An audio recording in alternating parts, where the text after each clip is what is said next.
I just want to talk and document how I'm feeling.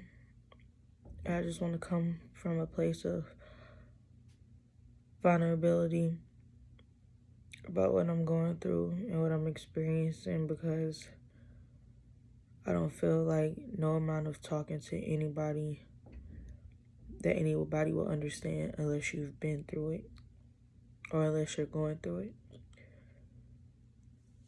I know I said I was going to start documenting his journey, but I just haven't found the time yet, nor the mental capacity or space to even, be able to bring my camera out when I'm around him, because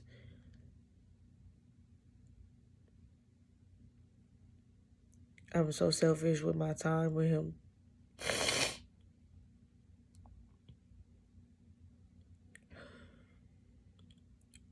When I say him, I'm speaking of my son, Kamran.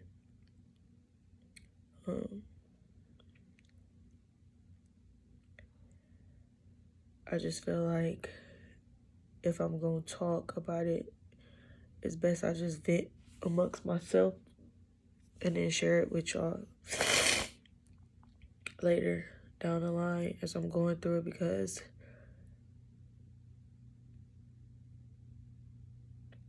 there's no way to put my words and my feelings into the thought of how I'm feeling or what I'm going through.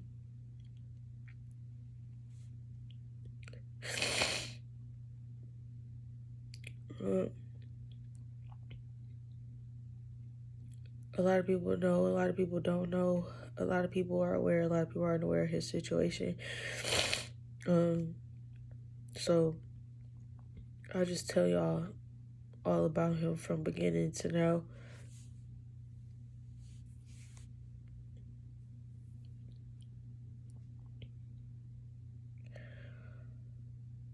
Kamran was born prematurely at 25 weeks, and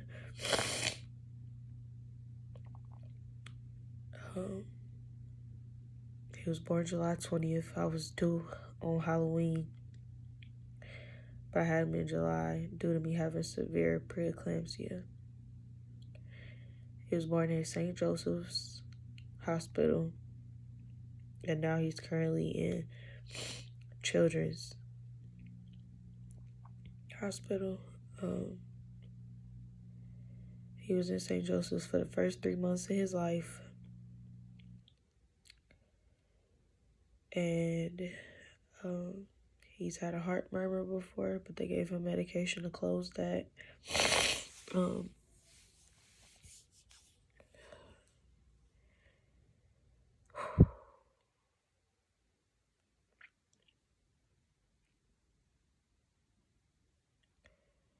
He's pretty much been fighting for his life since he's been born. He's on the breathing ventilator.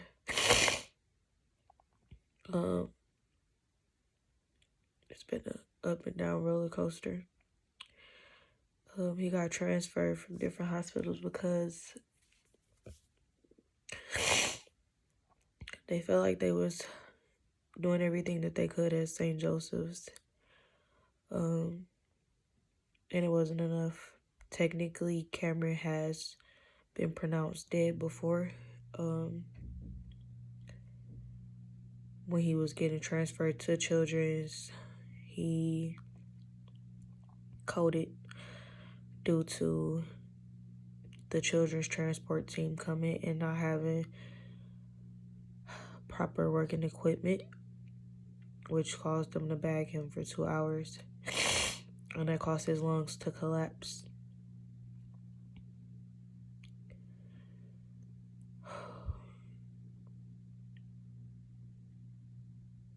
And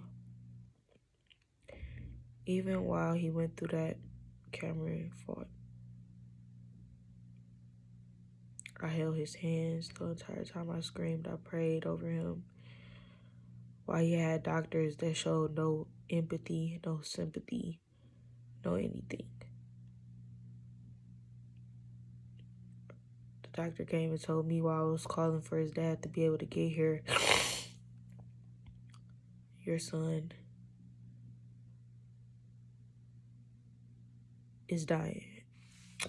Sorry I was getting a call, but they told me, like, your son is dying, and if you want to hold him during his last moments, you're allowed to.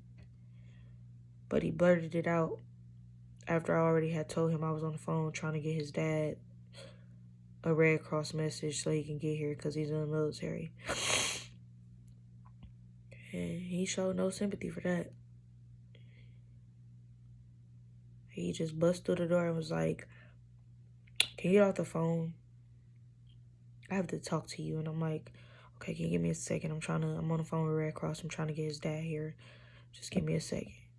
And he turned around like he was going to walk out. And he turned back around. He said, I just want to tell you that your son is dying. And if you want to hold him in his last moments, this will be the time. I just bust out screaming and crying like any normal parent would, because who wants to hear that? I went down there. I seen him. He was lifeless, literally purple and blue, with his tongue hanging out his mouth, no moisture to his tongue, no anything. And I screamed and cried so bad. Because they were so bad.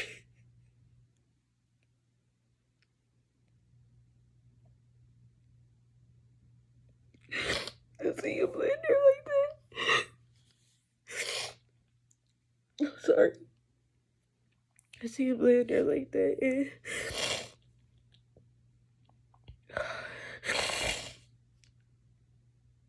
I just prayed over Kamran. I prayed.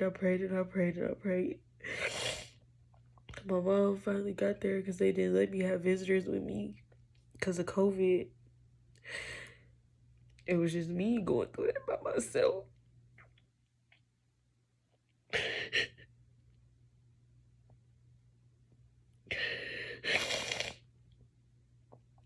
So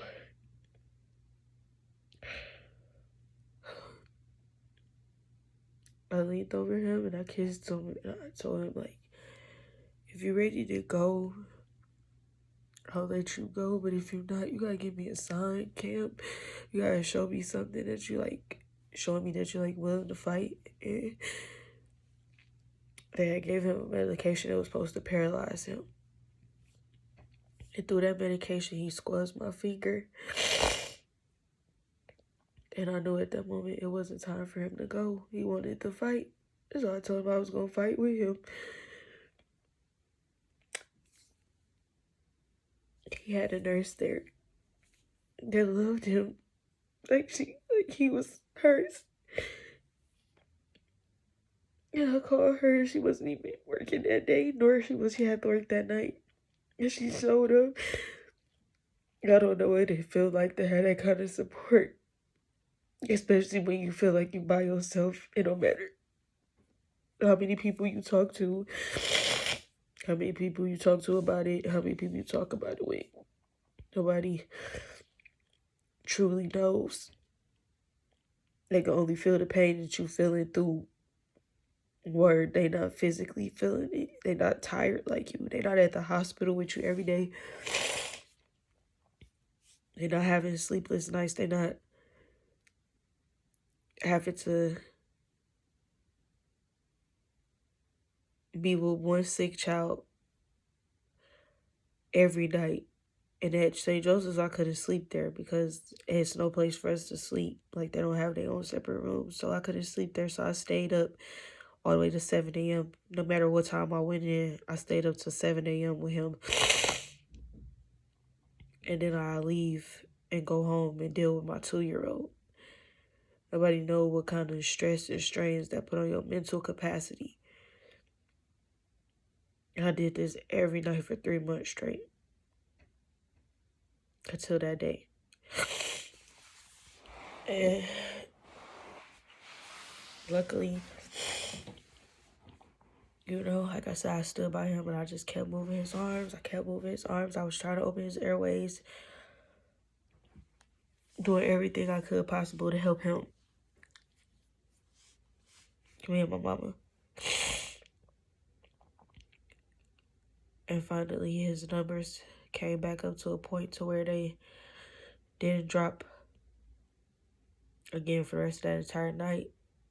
And I even had a nurse come tell me while I was like pumping his arms up, like, oh, it's shift change. You have to leave out. And I told her, like, I don't see one of y'all over here helping my son or doing anything for him. I'll be damned if I walk away from this bedside. Because I'm not. I know if I walk away, he won't have a fight no more. So I didn't leave his bedside. The next day, they woke me up and told me the same thing. Like, we're going to try transferring him again. And that time, it was successful.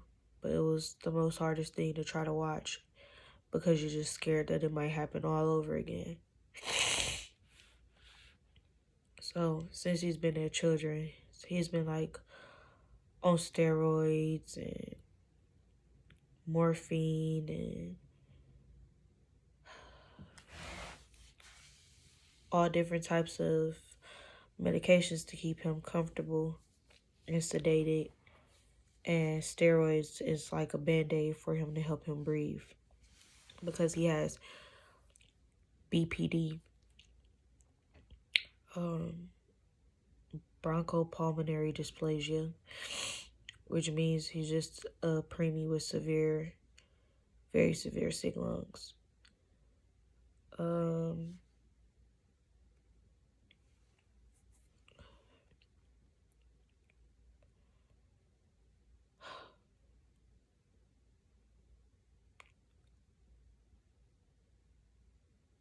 They tell me that normally a baby that has BPD normally needs like 1 to 2 rounds of steroids and they're done. They lungs pull through, it's a snapback, and they go on to get a trach and, eventually end up living a normal life. For Kamran, it's been different. He's had 4 rounds of a very high dose steroid and about 6 rounds of a moderate to low steroid. So recently they decided to no longer give him steroids because long term it will cause him to be brain dead, basically. Like, his brain won't function. It won't be active, they say. He won't be talkative. He won't, interact with people. He won't be normal. Basically be a vegetable, and nobody wants that life for their child. So I agreed to letting him get off the steroids. And then,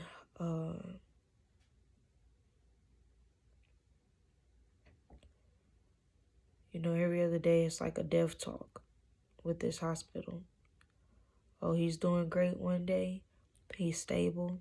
He's alive. He's thriving. And then the next day is, we don't think he's going to make it out of the hospital. We're thinking of long-term goals here, and we don't think that it's working. Anything is working. We feel like we've come to a halt, and we've done all we can do. So recently I've called the Ohio Nationwide Children's to get a second opinion, because I just want to know, and I want to feel comfortable that if Kamran decides to go, I just want to know that I feel like I did everything as a mom, as a mother, as his really one and only friend that he's known his entire life besides nurses, that I've did everything that I can do possible, that I fought as hard as I could possible.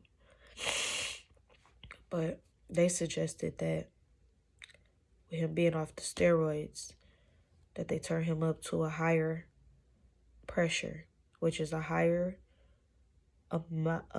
pressure of air that they're putting into him, and then turn down the amounts of breaths that they give him per minute. So, has that been working? To me, somewhat. It really up and down. It's took him from needing 100% oxygen to 70%, which is great if you ask me. But they wanted 50. Cameron won't give them 50.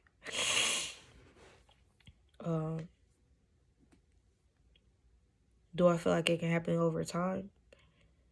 Yes, but does it seem like they're trying to give him time? No.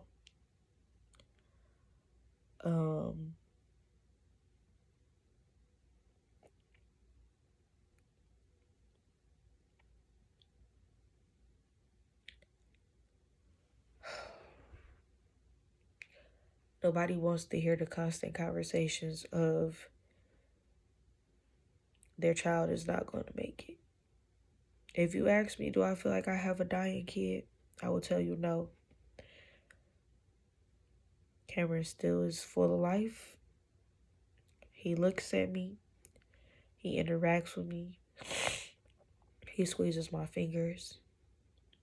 He shows comfortability when I'm around. He's calm when I'm around. He's soothed when I'm around. Literally, you can ask any of his nurses. He can have a very rough day. If I come in there, his whole day changes. And it's like I want to be there 180% of the time, because if I could, I would. But I got another child, which makes it so much difficult. I have a somewhat support system.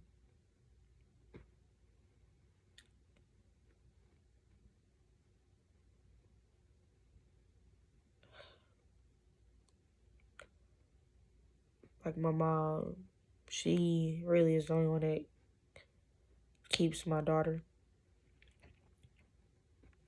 because I've learned to split my nights and days with them. So daytime, I'm with my daughter. Nighttime, I'm 100% with Cameron.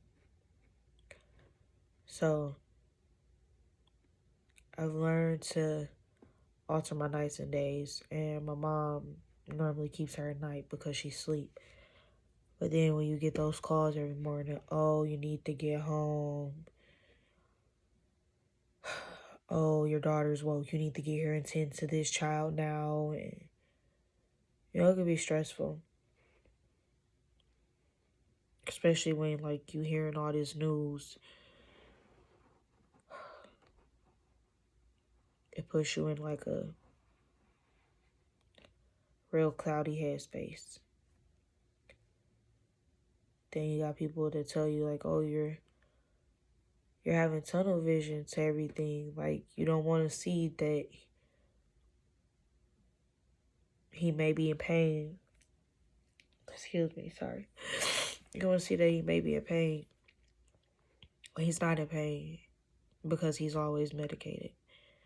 And that's with any preemie baby that's in a NICU. And especially if they have tubes down their throat. They're going to stay on medication for pain because it's not comfortable for anybody, not even an adult, to have a tube down their throat.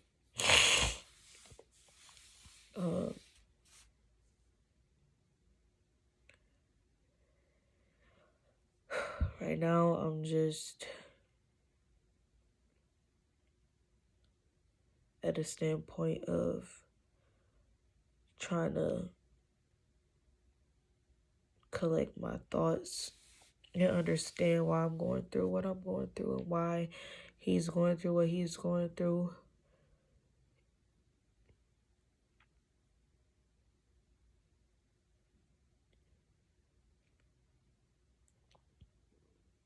I don't feel like I have a lot of genuine people by my side, and I don't mean that to discredit anybody or knock anybody for what they've done with me, but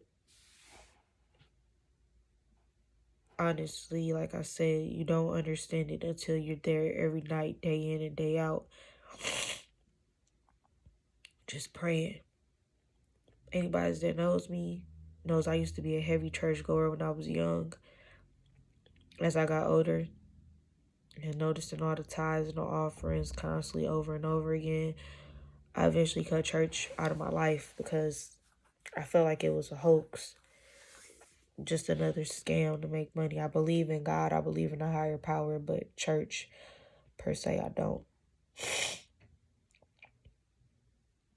And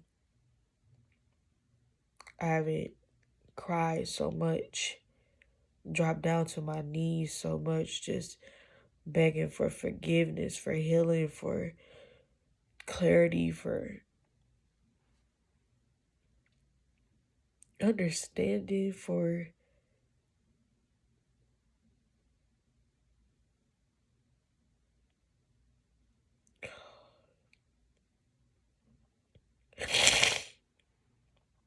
guidance, and so much for everything that he's going through, for that I'm going through, for everything I'm feeling, everything that he's feeling. You know, and then it don't help that you got so many friends around you that got kids or just having babies. Like y'all were pregnant together and their babies are healthy and yours isn't. And you try to understand and you try not to be selfish. Because everybody got their own path.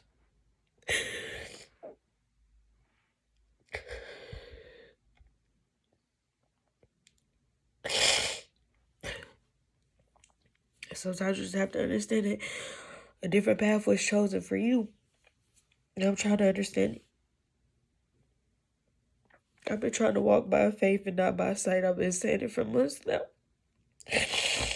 By faith and not by sight. Because miracles happen. It's so hard when you just constantly got discouraging words and discouraging people around you.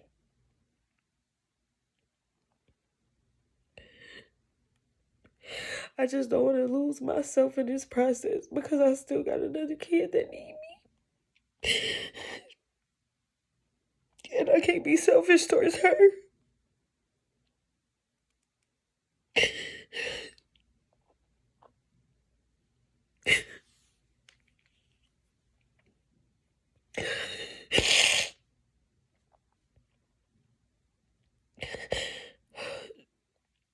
If you know what kind of person I used to be, I'm not her no more. I used to be so angry, and this situation is just teaching me to just appreciate everything for what it is and when you have it, because once it's gone, it's gone.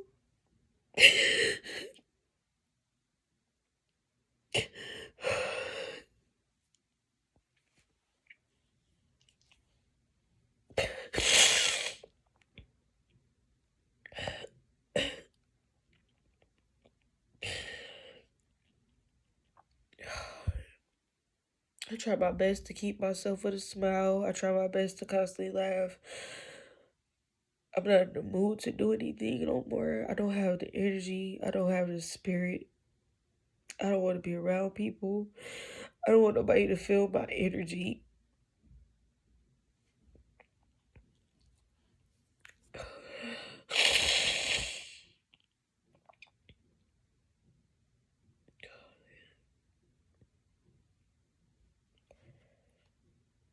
I don't know no other outlets, so I just vent on social media because it's hard talking to people because they always have an input back on something that they're not literally there going through, or something that they only watching you going through, you know? And I'd be appreciating all the support and all the love being shown.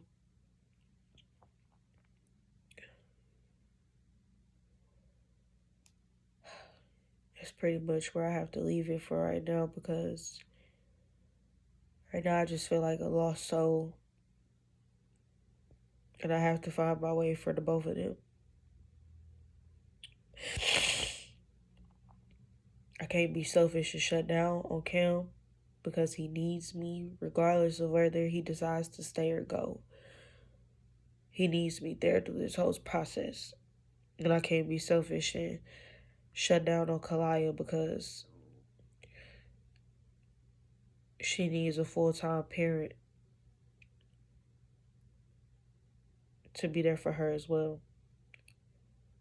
She's too young to understand what's going on, but she does notice hurt. She does notice sadness. And I'm just trying to pull it together.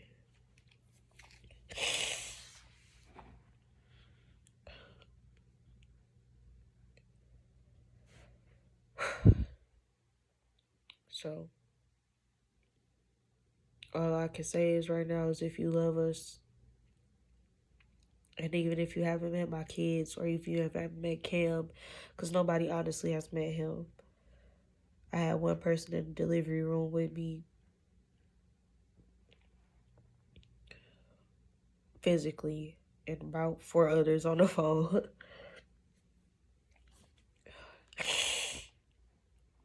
His dad's, like I say, he's in the military, so he's met him a few times.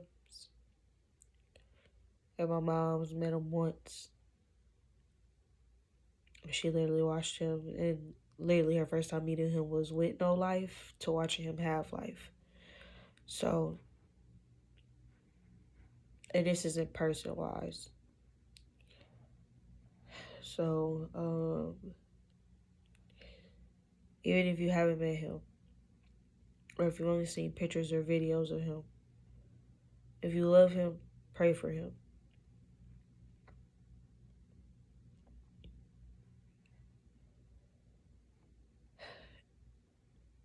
And just keep us in your prayers, please.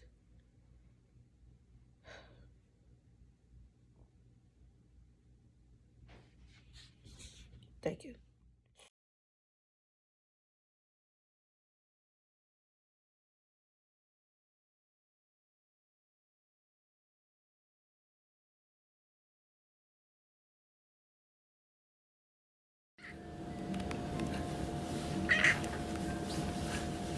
Yeah, you talking? Hello, handsome.